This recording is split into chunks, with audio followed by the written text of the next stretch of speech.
খাঁচার পাখিটি জানতেও পারেনি তালাটা খুলে গেছে। আঁকে না ঢাকে এই মুহূর্তে সে উড়ে গেল অজানা আকাশে। বাংলায় একটা প্রবাদ আছে, আঁকে না ঢাকে খাঁচার পাখি উড়ে যায়। অনেকে কথাটা শুনেছেন, কিন্তু আসলে মানেটা জানেন কি? আঁকে না ঢাকে মানে যার কোনো ঠিক ঠিকানা নেই, অস্থির ভাসমান। যেমন একটা পাখি কয়েকদিন খাঁচায় বন্দি থাকে, কিন্তু একদিন তার মালিক ভুল করে তালা খুলে রেখে দেয়। পাখিটা কিন্তু বুঝতেও পারেনি যে আকাশ এক ডাকে তার জন্য অপেক্ষা করছে। আর ঠিক তখনই পাখিটা হঠাৎ দেখতে পায় খাঁচার তালাটা খোলা রয়েছে। সে তাকিয়ে তাকিয়ে কিছুক্ষণ যেন ভাবছে, আমি কি সত্যি এখন উড়ে যেতে পারি?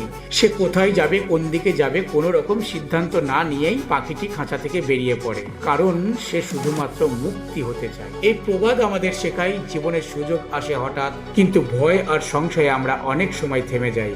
তবে যদি সাহস করি, তাহলে আমরাও আঁকে না ঢাকে উড়ে যেতে পারি মুক্তির দিকে, নিজের স্বপ্নের দিকে।